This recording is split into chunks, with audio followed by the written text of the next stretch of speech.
Maganda at maluwalhating araw po sa inyong lahat. Ngayong ika-4 ng buwan ng Setyembre, taong 2020. At gaya po ng nakaugalina natin, ang ating paalala sa inyong lahat, magsuot po ng face shield and face mask.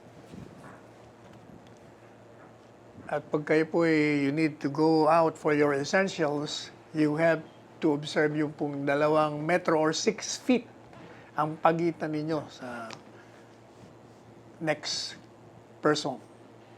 And the frequent washing of your hands with soap for 20 seconds.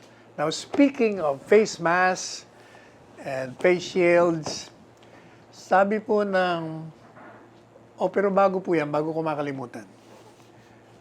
Yung pong wake para kay Mrs. Letty Tan ay still ongoing.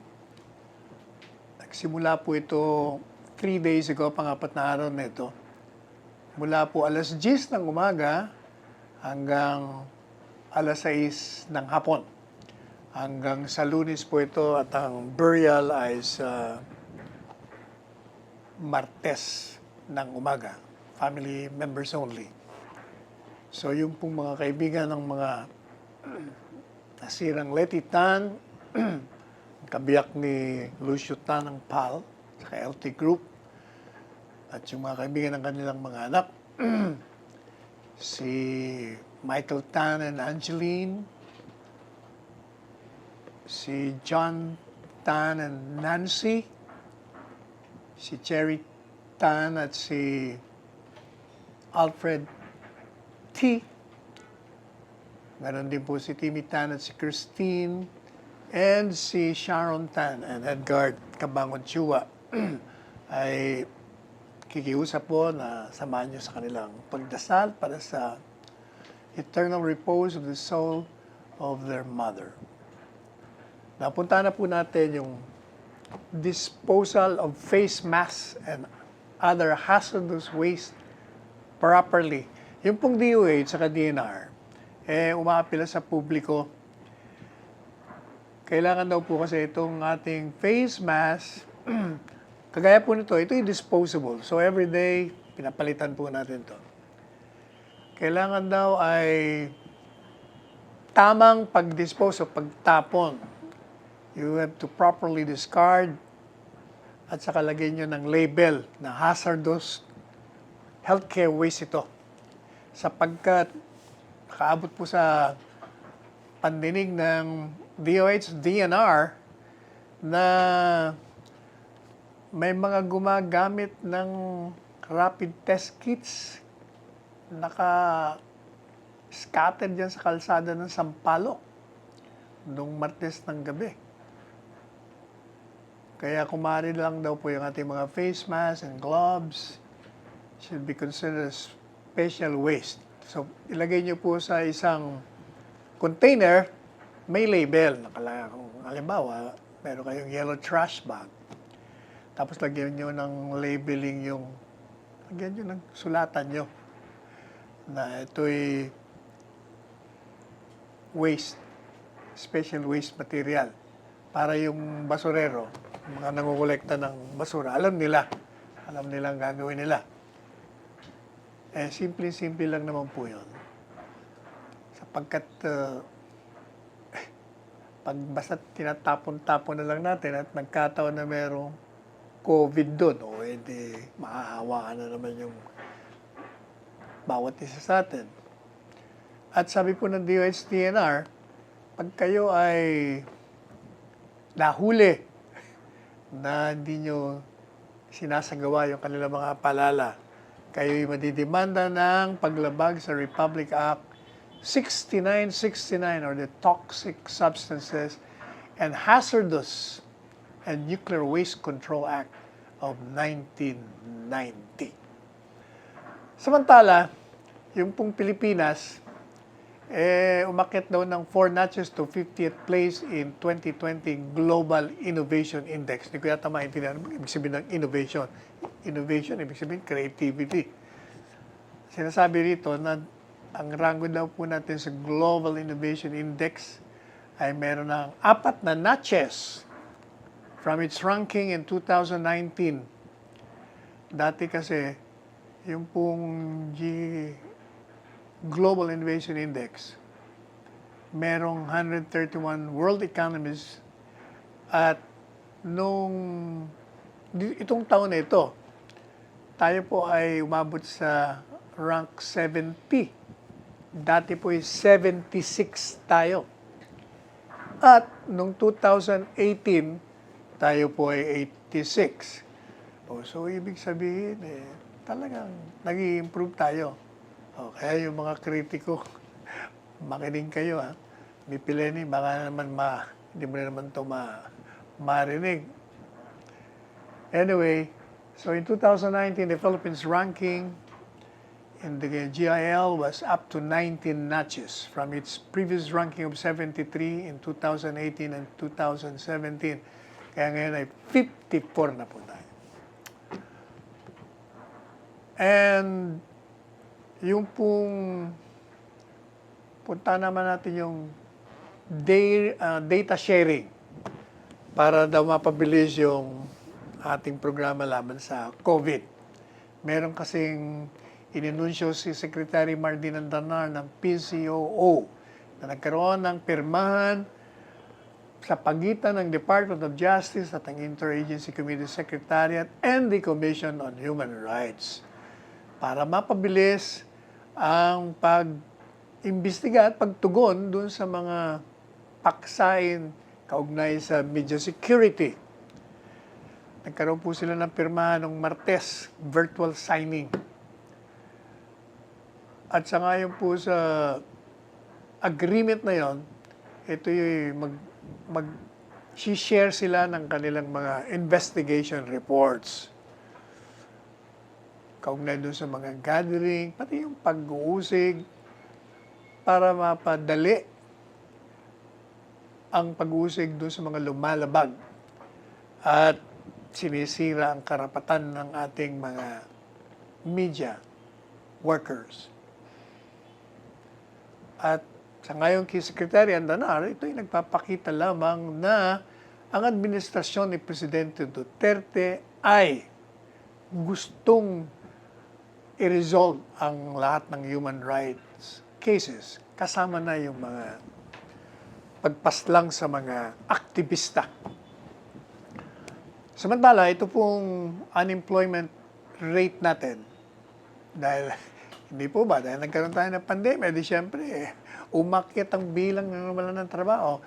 Pero sa ngayon po sa Philippine Statistics Authority, ito ngayong Hulyo, nag-record po tayo ng 7.5 million increase in employment. Kung ikukumpara mo, ito doon sa Abril. Lalong-lalo na daw po sa panig ng agrikultura at ng forestry, nag-increase tayo by 2.1 million mula noong Abril. At within the industry sector, employment growth was seen in construction, lalo na sa construction, kasi yung build natin talagang umaatikabo. Kaya karoon ng 1.2 million additional employment dahil dyan po sa programa natin. Kasama na rin dyan yung manufacturing natin. Nagdagdag din ng 671 additional employment.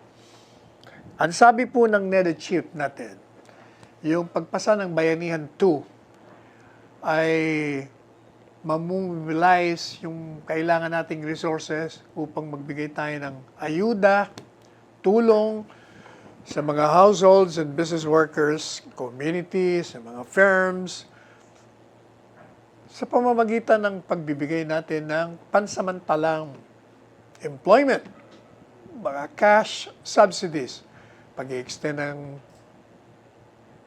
grace period doon sa mga nagkakautang, may mga nagre-renta, at kasama na siyempre yung tulong natin sa mga maliliit na negosyante.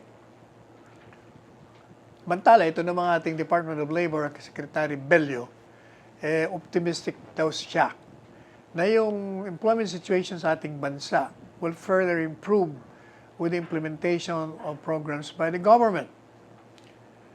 Lalong-lalo na sa pagdating ng mga buwan, magkakaroon po tayo ng easing ng quarantine restrictions.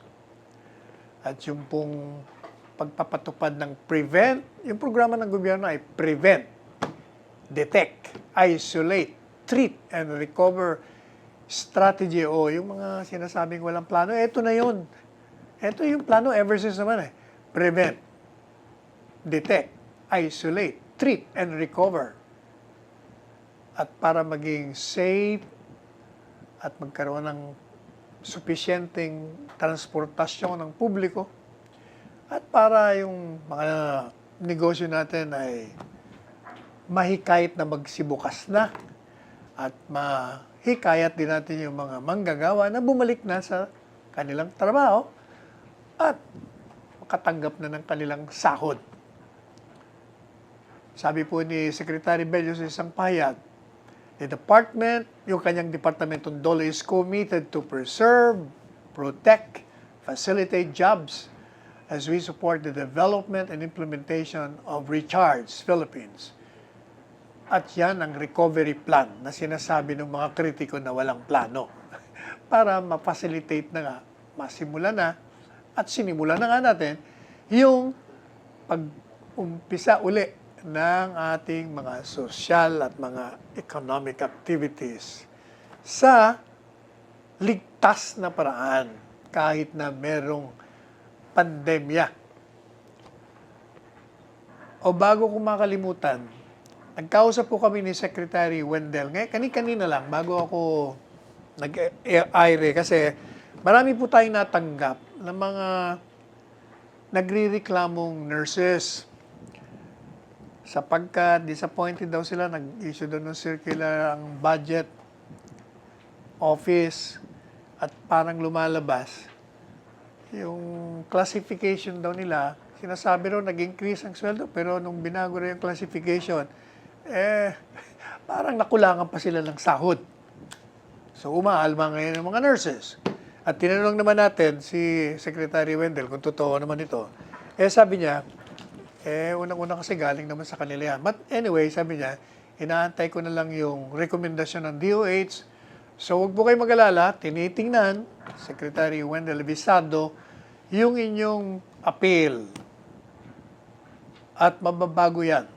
Sapagkat ang pamahalaan po ninyo ay tumutugon sa anumang panawagan ninyo. Basta merong katotohanan at makakabuti sa inyo, asahan po ninyo ang ating pamahalaan ay tutugon palagian sa inyong lahat. Meanwhile, magandang balita naman ito sa mga taga Bulacan and for that matter for the entire country because ang San Miguel Corporation na magtatayo ng bagong Manila International Airport yan sa Bulacan. Meron po silang programa kung saan sasanayin nila, ititrain nila yung mga residente doon para magkaroon ng trabaho. Tandaan nyo, ang laki ng amount ng proyektong ito, 734 billion pesos. At siyempre, ito ay makakatawag pansin sa mga walang trabaho. Kaya thousands of workers from Bulacan at yung mga karating probinsya sa panahon ng paggawa ng airport, siyempre, pupunta ron at mag-a-apply. Pero kailangan, may training kayo. Dahil kailangan dyan mga welders, kailangan na construction workers. Sabi ni Ramon Ang, presidente ng San Miguel, bibigyan nila ng prioridad. Uunahin yung pong mga taga Bulacan. Lalong-lalo na yung pong pag-relocate dun sa village of Taliptip, kung saan nandun gagawin yung 2,400 hectare airport complex. At maganda po ito sapagkat yung pong airport ay magkakaroon ng kakayahan na serbisyohan yung 100 milyong pasahero bawat taon. And it seemed to create about 30 million tourism-related jobs. at mag-generate po ito ng 1,000,000 direct jobs para sa Bulacan at sa mga nearby provinces. At maliban pa dun po sa mga local residents, sabi po ni Ramon ang San Miguel ay magbubukas din ng employment opportunities doon po sa mga bumabalik na mga OFWs na nawala ng kanilang trabaho dahil dito sa pandemya. At yung pong first batch of 60 residents are set to receive training na in courses like yung shielded metal arc welding, electrical installations, maintenance and heavy equipment operations. O kasama na nga dyan po yung mga marunong tumahi o gustong matutong manahe. So may dressmaking, pati yung pong pagluluto, cookery, o pag-bake. Isa yung po sa mga inaalok na mga programa ng San Miguel Corporation para magkaroon tayo ng self-employment. Meanwhile, we will be back after a few seconds of reminder from our station.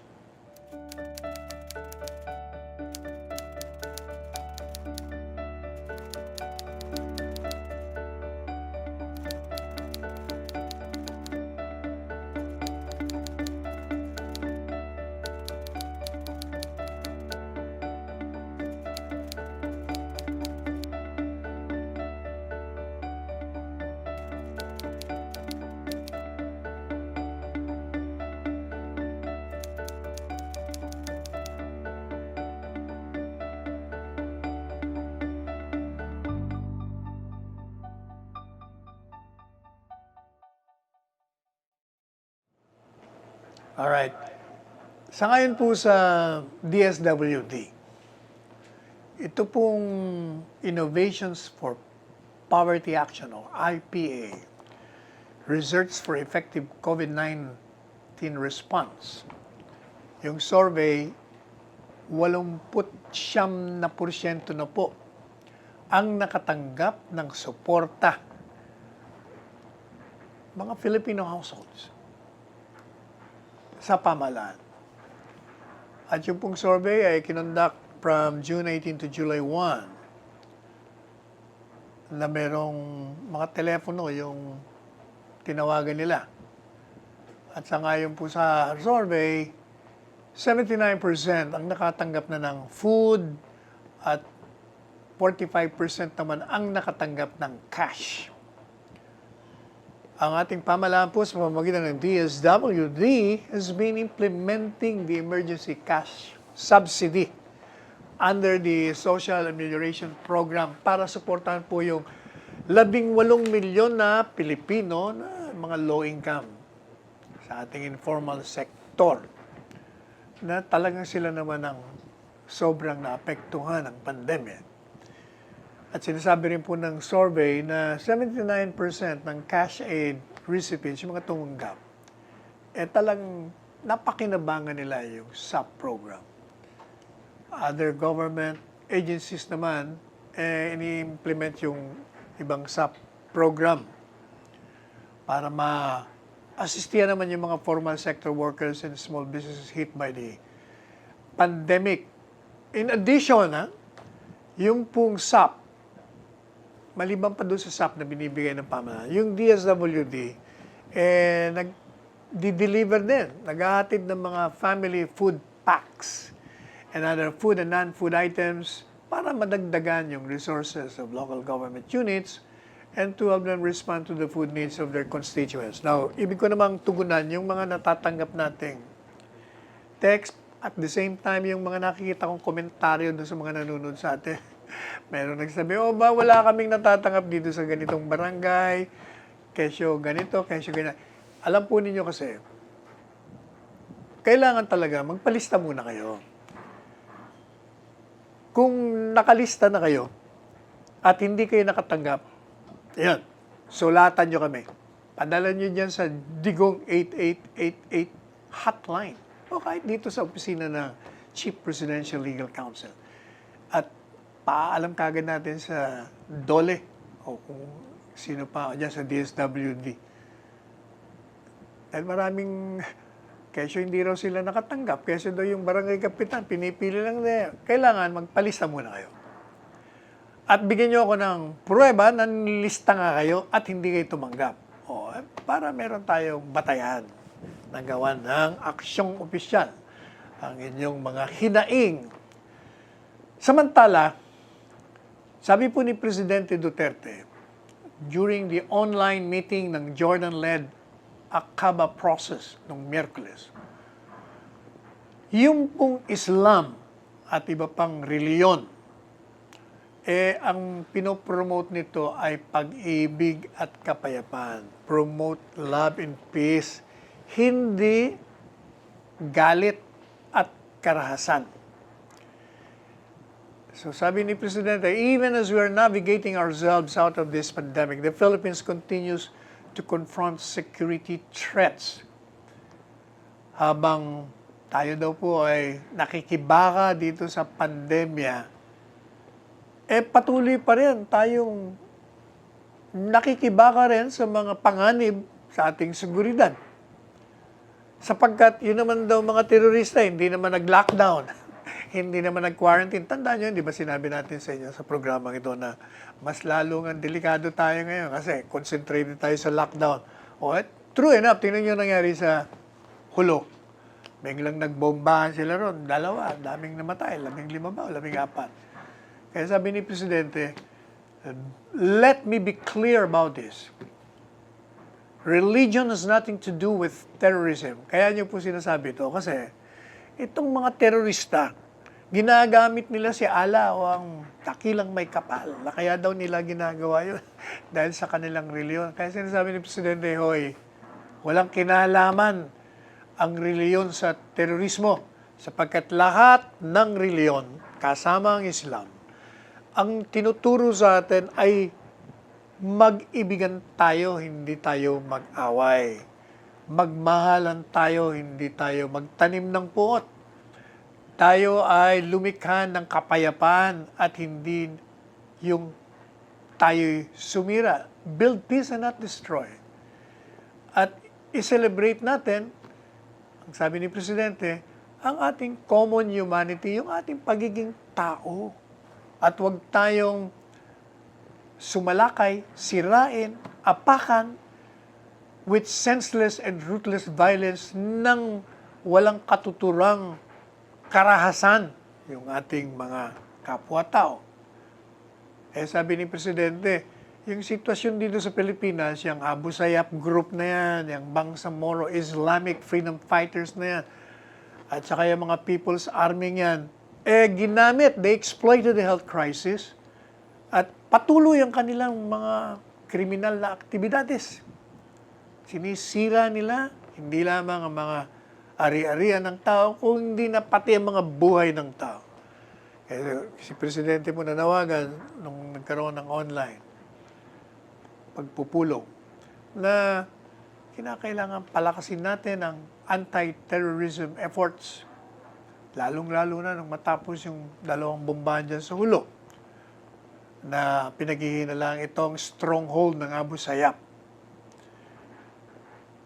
Kung saan, kaya na sinabi natin, 15 tao, kasama na yung sundalo, ang namatay at dose-dose na ang nasugatan. Puntahan naman natin tong, ito, nagiging controversial naman to.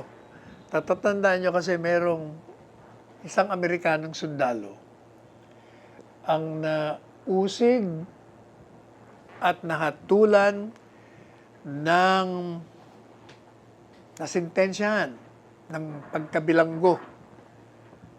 Kung hindi tayo nagkakamali, ang maximum niya 10 taon.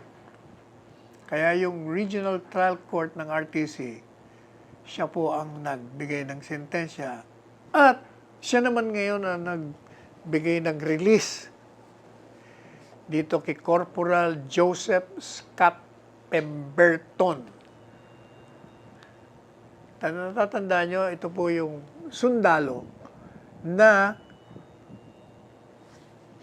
napatay niya yung transgender na Pilipinong si Jennifer Jeffrey Laudy. 6 na taon na nakakaraan. Sangayon po sa hukuman, nakapagsibil na raw si Pemberton ng 2,142 days. Kasama na daw yung 405 days na pinagsilbihan niya during his preventive imprisonment. Pagkatapos, binigyan pa daw siya ng kredito ng good conduct and time allowance, yung GCTA, ng 1,548 days for a total of 3,690 days. Sir, madalit sabi ng court, lampas na yan doon sa 10 years maximum, kaya pwede na itong ma-release. Ang problema, question ngayon ng pamilya naman ng Laude. Kahit na nakatanggap na ito ng, magkano man tinanggap nito, 4 million something pesos, yung civil liability. Kasi daw, dapat hindi ito entitled dun sa GCTA.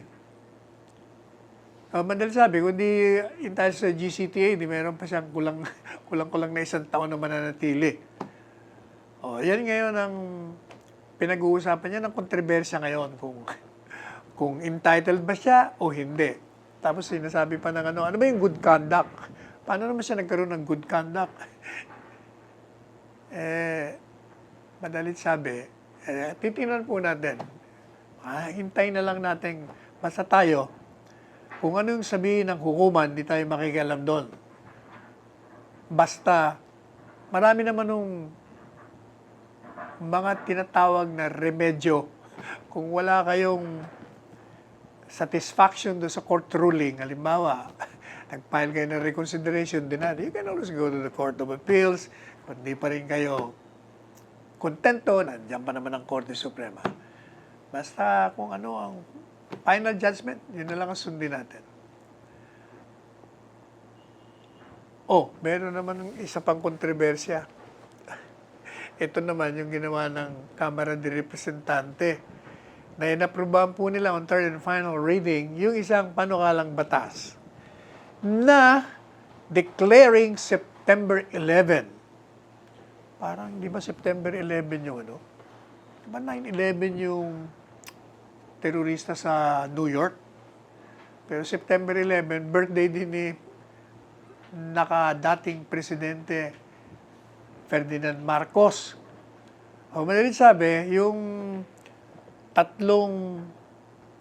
kongresista ng Ilocos na si Angelo Marcos Barba, si Kongresista Ria Fariñas, ito yung magandang anak ni dating kongresista at kaibigan nating Rudy Fariñas, at ang probinsyano ako Representative Rudy Cesar Fariñas, anak pa yata ito ni Rudy. Sila po ang nagsulong ng panukalang batas na ideklara yung September 11 na non-working holiday. Ilan ba ang boto nakuha? 198. 8 ang hindi sangayon at 1 nag-abstain. Sabi naman ni, ano ba yung panukalang batas? President Ferdinand Enrelin Marcos Day sa Ilocos Norte. Ibig sabihin, special holiday. Sabi naman ni Senador Tito Soto, sabi niya, yan, local application, hindi kami nakikialam dito sa Senado. Meanwhile, marami siyempre kumukontra. Pakinggan natin yung mga kontra nila. Ito si Maria Ressa. Ba't naman napasok si Maria Ressa rito at nangungontra pa? Sabi niya, itong Kamara de Representante, nag-approve ng holiday sa isang taong sinipa na ng People Power Revolt noong 1986 na nagnakaw ng 5 to 10 billion pesos. Teka muna, totoo ba yan? Parang wala pa tayong naririnig dun sa mga demanda na nagnakaw nga. Ito naman si ETA. Rosales. Isa pa rin ito. Ito raw House passage of a Dictator's Day to celebrate. Kumbaga, nagre-react. Ganon din si Sarte. They're all reacting. Anong masasabi natin? Teka muna, kayo naman. Mga Ilocano yung nakikiusap. Alam niyo yung mga Ilocano dyan sa Ilocos Norte. Love na love nila si Presidente Marcos. Marami para sa kanila, bayani si Pangulong Marcos sa kanila. Kaya yung nagsulong, mga Ilocano rin. Hindi kaya, galang na lang natin muna sila. Iba naman yung pananaw, kung may pananaw man, kagaya ng mga nabasa natin, mas marami yung mga Ilocano dun sa kanila, baka majority, baka overwhelming majority, ang nagsabing para sa kanila si Marcos ay mabuting tao, mabuting presidente. Hayaan na natin muna sila, kayo naman. Hindi naman national. Kung national pa, baka magkaroon pa ng survey. Hindi pa nga natin malaman kung national ba, kung manalo pa yung survey si Marcos o talo. Kaya sa atin dyan, hayaan na muna kung ano yung, basta kung ano yung pumasa sa Kongreso, igagalang natin yon. Ganyan po ang konstitusyon natin. May 3 sangay tayo. Hindi pa pwedeng magpakialaman yung 3. Maliban na lang, kung merong grave abuse of discretion, takbo kayo sa Korte Suprema. In the meanwhile, well, hayaan na muna natin, igalang natin yung kung ano man ang sinulong at naaprubahan at maging batas. Kaya, hayaan na muna natin. O pati nga itong anak ni Kiko Pangilinan sumama na rin tong batang to. Batang-bata pa. Kiko, gaya mo yung kapatid mo si Anthony. Marami nagmamahal doon. Yung nakababata mong kapatid. Anyway, babalikan po natin kayo after a few seconds. Paalala muna sa ating istasyon. Mabuti ka pa, nasa bahay. Sa natutulog mong anak, ikaw ang nakadantay. Ramdam ng pamilya mong sila'y may karamay. Samantalang kami, isang paa nasa hukay. Ewan ko ba kung bakit ang daming nagre-reklamo? Na tila yung bahay nila, parang isang impyerno. Na kahit anong bawal, ipipilit yung gusto. Naisip ko tuloy, sulit ba ang pagod ko? Sulit bang magsalba ng buhay ng iba? Sulit bang harapin ang kalaban na hindi namin nakikita? Kalaban na maaaring nasa loob ko na at pinipigilan kong hindi sa iyo maipasa. Bago ka magreklamong sawa ka na sa sardinas, na dahil walang nightlife, parang ikaw na yung pinakamalas. Gusto kong malaman mo yung hirap na dinaranas ng mga nakikibaka para ika'y mailigtas. Alam mo ba yung pakiramdam ng pinandidirihan? Na walang gustong kumausap sa'yo kasi taga-ospital yan. Na kailangan naming ipagpatuloy yung sinumpaang katungkulan na kung mahahawa kami bukas ay walang kasiguraduhan. Alam mo ba yung pakiramdam na takot ka? Pero sa harap ng pasyente, hindi mo pwedeng ipakita. Na yung sarili mong anak, hindi mo makamusta dahil busy-busy kang asikasuhin yung iba. Kung naririnig nyo lang yung kabog ng dibdib ko, sa bawat balitang may doktor na yumao, na tumataas yung bilang ng mga positibo at madadagdagan pa yan dahil sa kakalabas nyo. Ilang doktor pa ba ang sasapit sa kamatayan? Anong paliwanag ba para maintindihan? Na manatili lang kayo sa inyong mga tahanan, ay nagampanan nyo na ang ambag nyo sa bayan. Gusto ko pang masilayan ang bukang liwayway. Gusto ko pang makapiling ang mga mahal ko sa buhay. Lahat ng tapang na meron ako ay nakanda kong ialay. Pero katulad po ninyo, ayoko pang mamatay.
Alright, balikan natin itong ating programa.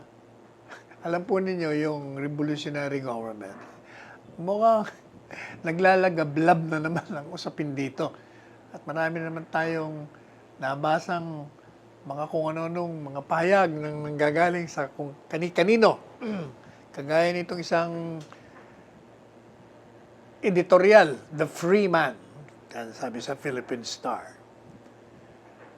Matapos daw na idistansya niya ang kanyang sarili doon sa pagtatayo ng revolutionary government. Si Presidente Duterte daw, sinasabi ngayon na kailangan yung mga usap-usapan, mga usapin kaugnay sa revolutionary government should not be discussed sabrosa. Ibig sabihin, hindi dapat sekreto. Kailangan ito gawin natin in public. Hayaan mong mag-participate. Kaya may reaction naman ngayon. Pagkatapos mong dinistansya sarili mo, sasabihin mo naman, kaya naman, sinabi ni Presidente noon, di ba sabi niya, wala akong kinalaman dyan. Hindi ko kilala yung mga taong yan. Wala namang inconsistency doon. Kayo talaga. Oh. Sabi nitong editorial, in encouraging talks about revolutionary government, the President sends the wrong message. Bakit naman? He seems to saying that he isn't totally against the idea of replacing a government, which, as it said, he should be. Parang sinasabi niya na hindi ako kontra dyan. Sa isang gobyerno na ako ang head, papalitan. O hindi pa nga dapat matuwa kayo, di ba yung ayaw niyo si Presidente? Ayaw niyo si Presidente. Yung revolutionary government, di bagong head. Gusto ng mga nagsusulog siya. Kung ayaw naman niya, ayaw na nga, gusto na nga. Hindi ba gusto na nga magbitiw? Hindi dapat matuwa kayo. Talaga. O ito naman si Kiko. Again, balik naman tayo. Kiko, ikaw na naman pala ito. Sabi ni Kiko, ang dapat na ginagawa ay ayusin ng gobyerno ang COVID response. Ano nga bang ginagawa? Parang naman si VP Lenny, mukhang wala. Hindi mo na naman binabasa yung mga continuing reports, progress reports ng mga pinaplano natin. Yung ating programa kanina, sabi ko kanina, prevent, isolate, detect, kung ano-ano pa yun. Yun ang plano natin. Pag-usapan daw natin mahalaga ating mamaya, kasama na nga yun Hindi solusyon sa problema ng yung revolutionary government na yan. Wala naman yata nagsasabi yun ng solusyon O ito naman si Abogado Joke, no? Chel, alam mo, sa totoo lang, malayong-malayo ka sa tatay mo. Magaling yung tatay mo Si Pepe. Libo-libo daw ang may sakit, sabi naman itong Abogado Joke. Marami nang nawalan ng trabaho. Alam na nating lahat yan. At milyon na ang gutom. Alam na rin natin yan. Pero hindi ka makinig ka kasi sa programa to. Di ba sabi natin kanina, yung bilang ng mga walang trabaho, bumaba. Kasi dumadami na nga uling nagkakatrabaho. Kasi nga nagbubukas na yung mga pabrika. Nagbubukas na uli yung mga negosyo. Hindi siyempre, kakabalik. Walang ibang gagawin yan, sabi ni Abogado Jokno. Sirain ang ating mga institusyon at pahirapan ng taong bayan. Maybe he should stop adding fuel to the fire. Ikaw nga nagdadagdag ng gasolina sa sunog. Kagandang walang sunog, nilalagyan mo Si Dick Gordon naman, yung ating kaibigan at ka-graduate ng UP. It's a dictatorship, sabi ni Dick Gordon. We should not even be discussing it. Hindi nga dapat natin dinidiskusyon yan Marami tayong problema. Yung revolutionary government is a dictatorship, plain and simple, sabi ni Dick Gordon. Kawawa ang tao dyan. We will oppose that. I'm squarely against it. Sabi naman ni Ping Lacson, it's a dictatorship. Pareho sila ni Dick. There is nothing to discuss sa revolutionary government. absolutely no justification, nor a legal basis for it. Oh, ito naman si Ping. Alam mo, pag sinabi mo legal basis, kailangan medyo meron kang background sa law. Kung kagaya si John Nery, ha? It is a dangerous proposition. It is divisive and could plunge the country into social unrest and even civil war. Ha? Medyo yata, mamaya, pag naalala ko, i-discuss natin yan, it will result into social unrest and civil war. Can proponents of revolution, ito namang isa. Sabi niya, ito raw gathering ng mga nagsusulong ng revolutionary government. Ito raw lalabas na extensive interference with damage or destruction to critical infrastructure bilang isa sa mga sinasabing terroristic acts. Kaya daw, pwedeng i-demanda anti-terrorism act ito. Hindi ko kayo maintindihan. Kala ko ba ayaw nyo dun sa anti-terrorism act? Ngayon naman ginagamit nyo. Anyway, ano pa ba? Sino pa bang kumukontra dito? Wala na?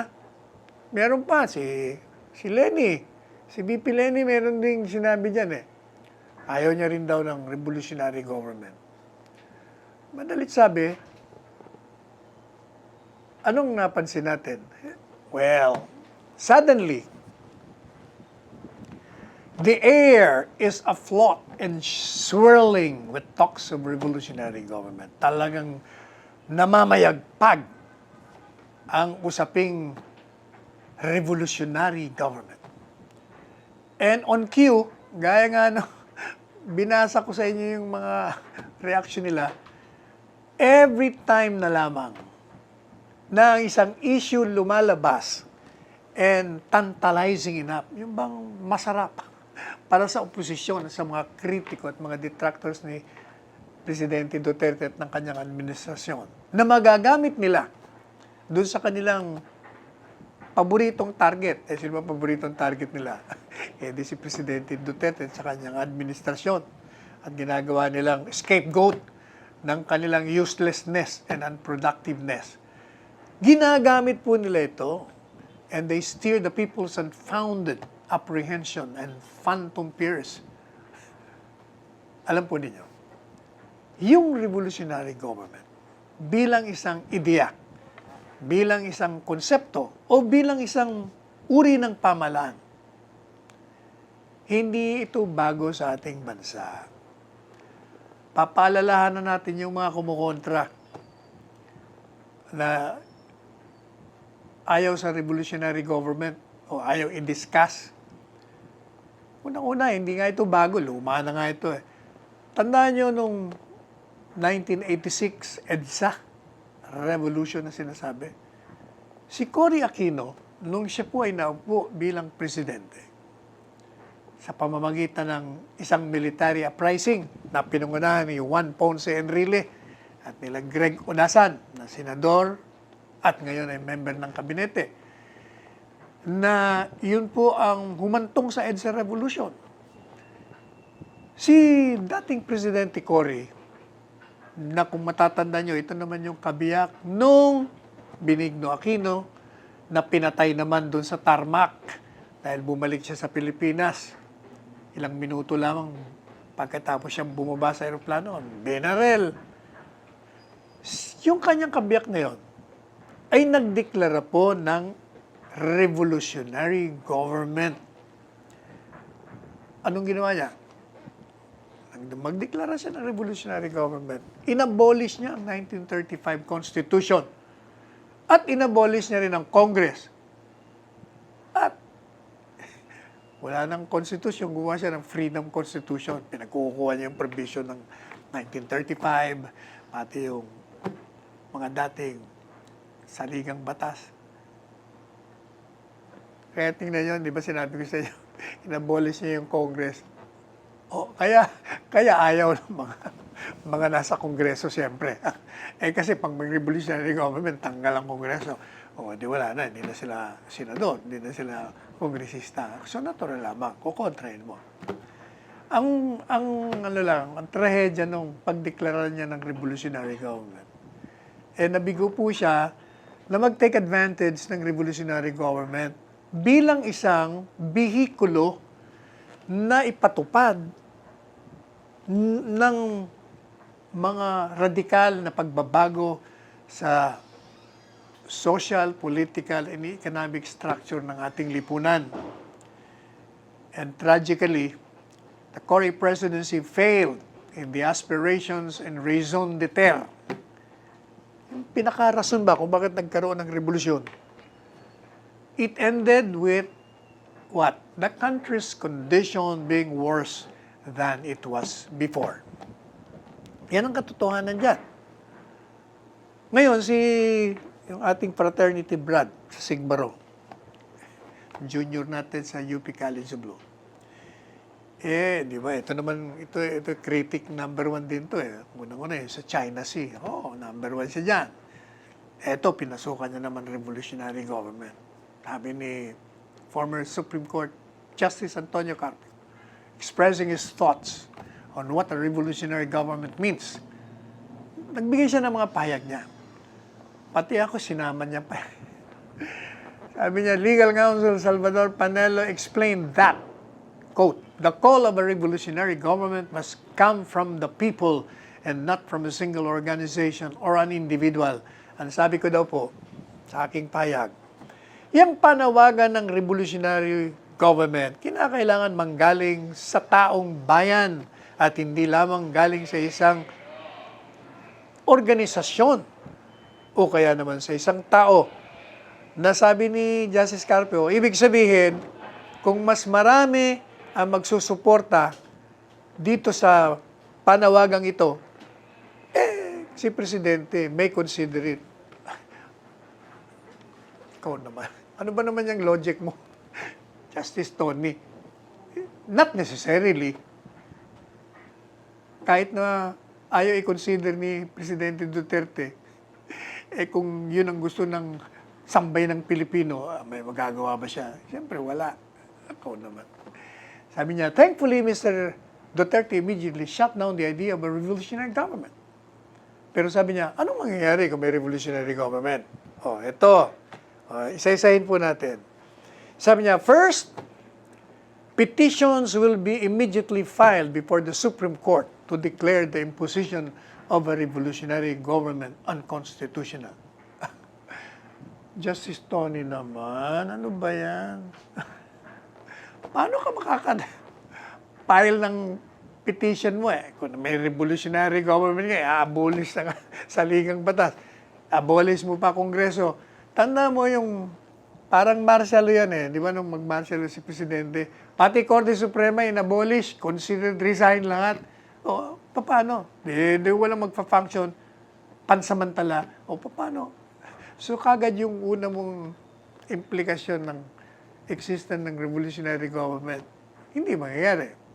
Sabi mo, second, majority in both the Senate and the House of Representatives will likely pass resolutions denouncing the imposition of a revolutionary government. Sabi po ni Justice Tony, yung mayoriya ng Senado sa Kamara de Representante, siguradong kukontrahin yan.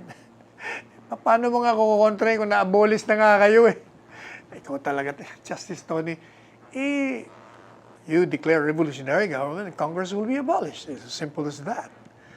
Pag may revolutionary government, ibig sabihin yung armed forces, magiging protector ng sambay ng Pilipino kasi sa ligang batas nga natin, sinasabi Armed Forces of the Philippines is the protector of the people. Paano ka na? Kung yung overwhelming majority nagkaroon ng desisyon, tatanggalin mo yung pangkasulukuyang pamalan, siyempre yung armed forces, susunod sa bayan kasi sila raw ang protector sangayon sa saligang batas. Pangatlo, ano sabi niya? Third, the military and the police will have to make a choice whether or not to take orders from a revolutionary government. Mali ka na naman, Justice Tony. Kaya na sinabi ko earlier. Pag nagdesisyon ng taong bayan, pareho nga nung EDSA Revolution, tanda mo yung EDSA Revolution nga, ang popular belief doon, lalo na ng mga kontra kay Marcos, nagsalita na ang taong bayan. Yun din ang ginamit ng mga military. Nagsalita na ang taong bayan, ayaw sa'yo. Kaya dito kami. Kami ang protector ng sambayan ng Pilipino. Kaya tanggal ka na. si Cory na nga ang inupo nila. At nagdeklara na ng revolutionary government. O, kaya, meron ng choice. O anyway, babalikan natin. Dahil marami itong mga sinabi si Justice Tony. Pahinga muna tayo ng a few seconds.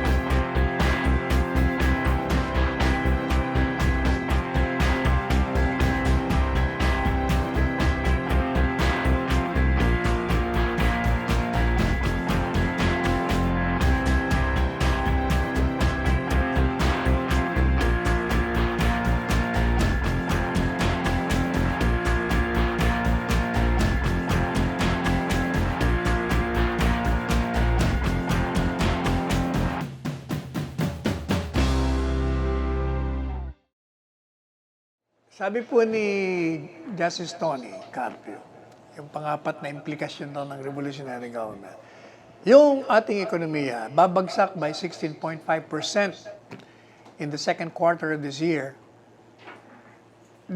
during this pandemic, lalo na raw babagsak pa. Pag meron ng revolutionary government. Medyo questionable yan. Not necessarily. Kasi, kung gusto ng tao ang revolutionary government, tapos suportado ng military, lahat. Kasi pag sinabi mo overwhelming majority, kasama na lahat yung mga negosyante doon. O, ibig sabihin, okay sa kanila yon. So, not necessarily babagsak. Kasi magko-cooperate. Panglima, sabi ni Justice Tony, the Philippines will become a pariah in the international community. Dahil daw, yung mga bansa ay hindi kikilalanin ang isang revolutionary government. O, nakalimutan mo na naman, Justice Tony, yung kasaysayan. Hindi ba nag-declare nga ng revolutionary government si Cory Aquino? Hindi ba kinilala naman ng US at ng lahat ng mga bansa? O, paano mo sasabihin na hindi kikilalanin? Finally, sabi niya, imposing a revolutionary government is the dumbest move that Mr. Duterte can make. Pinaka-bobo daw ng galaw ni Presidente kung mag-impose siya ng revolutionary government. Ikaw talaga, Justice Tony. Kaya naiinis sa'yo si PRD. Yung mga banat mo Unang-una, alam mo, etong masasabi ko dyan. Yung concept, yung idea, for academic discussion or discourse, sa panahon ngayon, nakakakiliti na pag-usapan. Bakit ka mo? Sapagkat, hindi ba natatanda niyo si Presidente Duterte ng kampanya, sinabi niya, pag ako'y nabigo sa mga gusto kong pagbabago, magdideclare ako ng revolutionary government. Yung pong ideyang yun, matagal nang nakuha niya doon sa mga nakaraan nga. Kasi pag revolutionary government, hindi ka na nakatali, hindi ka na nakadena doon sa tinatawag na mga processes na inilagay ng pangkasalukuyan sa ligang batas. Kaya nga babaguhin mo yun. Magagawa mo yung gusto mong gawin para sa taong bayan. Okay. Tandaan natin, hindi totoo yung sinasabi rin na labag sa saligang batas. Kung titignan mo, wala naman nakalagay nga naman doon revolutionary government.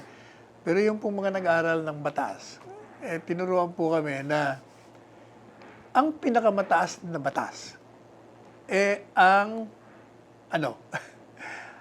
ang kapakanan ng taong bayan. sa Latin, sinasabi po, salus populi est suprema lex. The welfare of the people is the supreme law.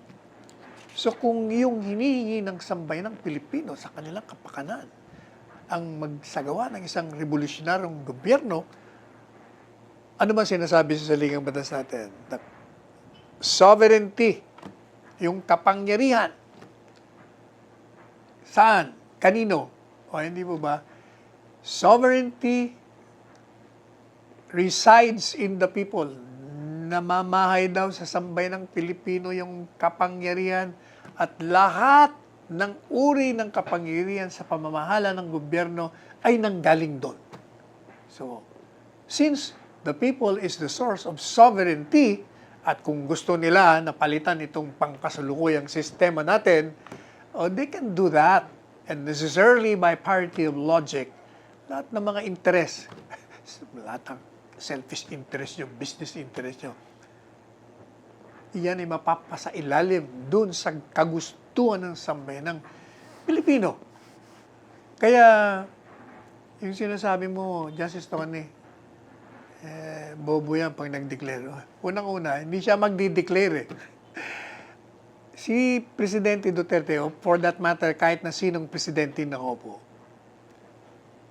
madadala siya sa agos, sa baha, ng kagustuhan ng sambayan ng Pilipino.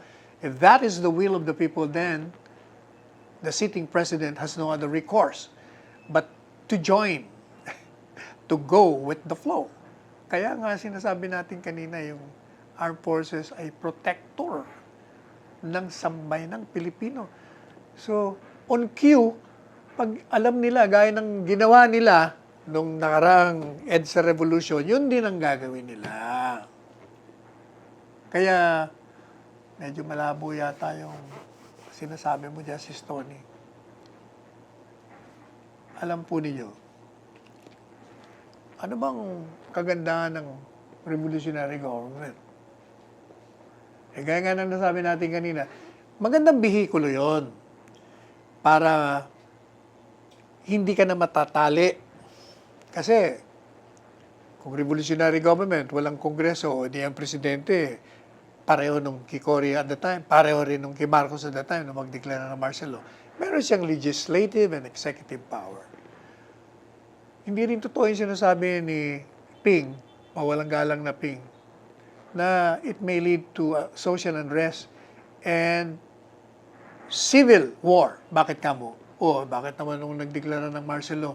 Hindi naman, in fact, during the declaration ng martial law, di ba, lahat tayo sinasabi natin, the first 2-3 years of martial law, ganda. Di ba?